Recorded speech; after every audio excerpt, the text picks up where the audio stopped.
This is Aaron Hain, and I'll be covering the internal strengths and weaknesses of United and the external opportunities and threats. As you will see, United is uniquely positioned to either make strong strategic moves or play the wait-and-see game. After this analysis, you will be able to make your own judgments on the best course of action for the future of United Continental Holdings. Okay, let's first dive into the strengths.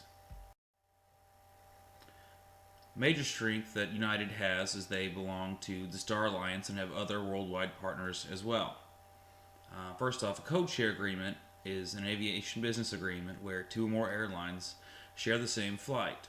Sharing in this sense means that they're able to publish and market flights under their own designator and flight number, but it's also been able to market and published as a flight from the other carriers as well.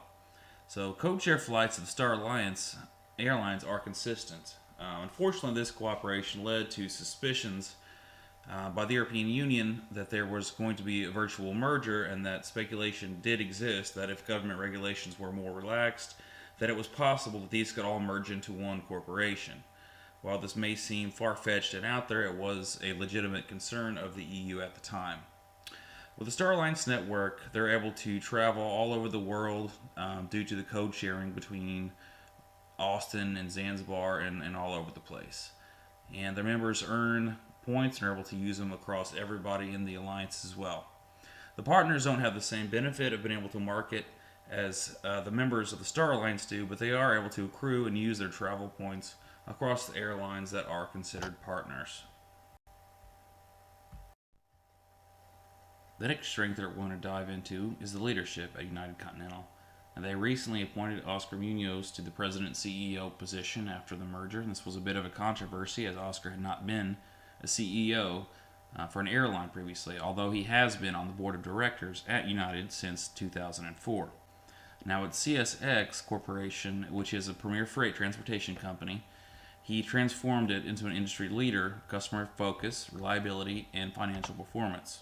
Of course, all of those things are what United want to do after the merger and keep going in the right direction. Additionally, while he was the director there, he increased the operating income by nearly 600% in that role. Now on to Greg Hart. Greg is the Executive Vice President and COO of United Continental. Previously, he was a Senior VP for Technical Operations for United, and prior to that, he was a Senior VP of Network for United from 2010 to 2012.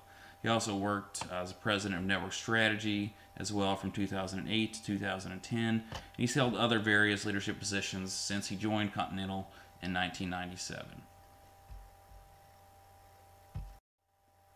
The last strength that we're going to look at is the size of the company. Of course, we know they're a large corporation since they merged with Continental, but how do they stack up in relation to the other U.S. carriers? Well, the first area we're going to look at is revenue. United Continental ranks third in revenue with $38.9 billion. Total number of destinations, United Continental comes in first place. They have a total of 373 unique destinations. Fleet size, they come in second with a total of 1,264. And for passenger miles flown, they come in first, a total of 204 million passenger miles flown. For passengers carried, they come in second place with a total of 140 million passengers.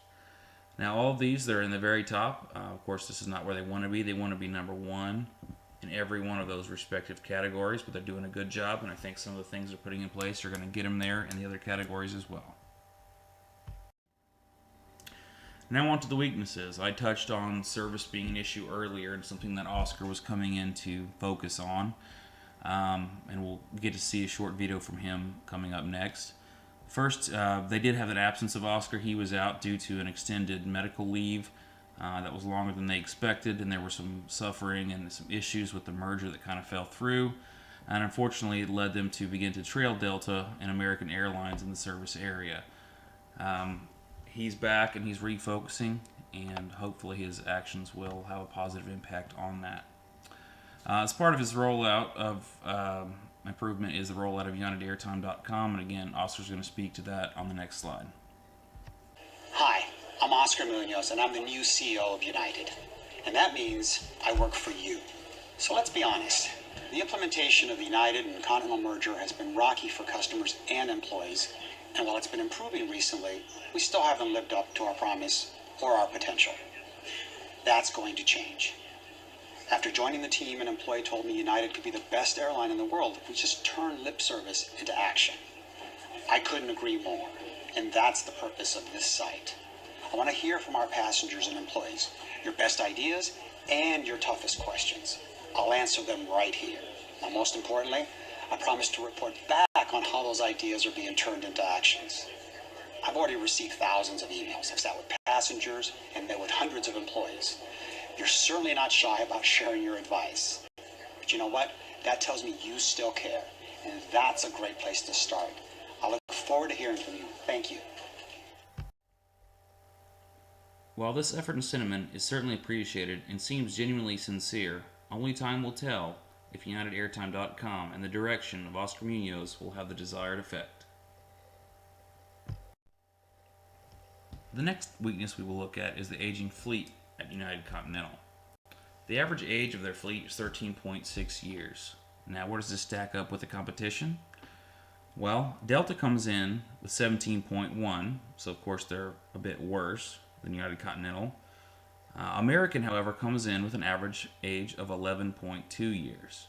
Southwest comes in with an average age of 12.4. So they kind of fall third out of four in the category of the major American carriers as an average. However, their smaller planes are needing to be replaced. They are aging and they're older.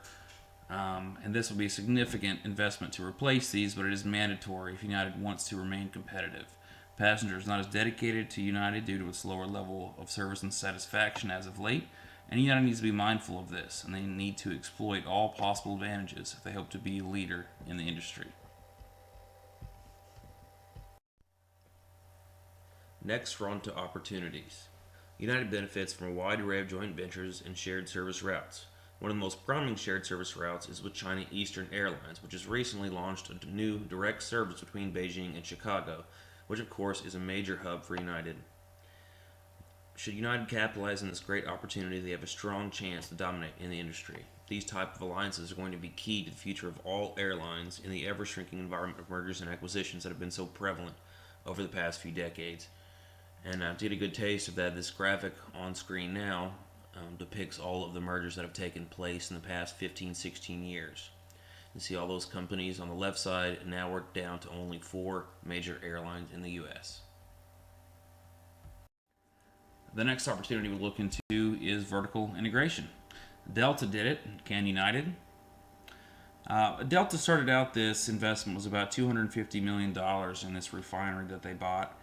They lost money for the first few years in 2012, 2013. And then 2014, they finally saw profit from this venture, specifically in the fourth quarter of 2014, and even more growth in revenue in 2015. Of course, many people were very critical of this at first, saying they have never reached their goal of saving $300 million a year on fuel. It looks like the decision is finally paying off for them. It's been a tough go of it, especially since the oil prices have been much lower than they could have possibly planned for, and they've lost some money on hedging with contracts, but they are starting to see massive savings for that. Now, is this something that United should or could try? It would need to be a golden opportunity for them to move on something like this at this point. I feel the economy is too unstable and the oil prices are so low that savings may not be realized for quite a while, and United does not have the cash right now to spare in such a venture at this time. And now lastly, we're on to the threats. The first threat we're going to look at are the unions. Just like unions were largely responsible for the collapse of the auto industry, the unions have potential to do the same, if not worse, damage to the airline industry. Union greed and inflexibility after the September 11th attacks caused major hemorrhaging for almost all airlines. Unions also played a major role in American Airlines' decision to file for bankruptcy in November of 2011. It's hard to believe the company had to go through the whole process of bankruptcy in order to negotiate union contracts. This is a major effect on all airlines in the entire industry, and it's something that we need to take a hard look at going forward for the future of the industry. The last threat we're going to look at is the global economy. As you see on the slide here, IMF has lowered the forecast for growth across all 7 of the G7 countries. Now, this is just a time period from January to March, so the fact that it's lowering it that much in that time frame is just extremely significant and could have a major impact on all carriers, including United Continental. Next, the recession risks. Recession risks are on the rise. IMF is increasingly worried that more countries could slip into recession. The recent downturn in Russia and Brazil is also concerning them, that the growth is going to be just as bad with the emerging countries as well. Deflation risks are also on the rise. Inflation in advanced economies stood at an average of 0.3%, which is the lowest since the financial crisis. Lastly, the oil dividend is not going to materialize as they previously had thought, and that is a reference to the lowering of the oil prices causing the rest of the economy to be able to boom due to the cheap oil, and that hasn't happened as expected.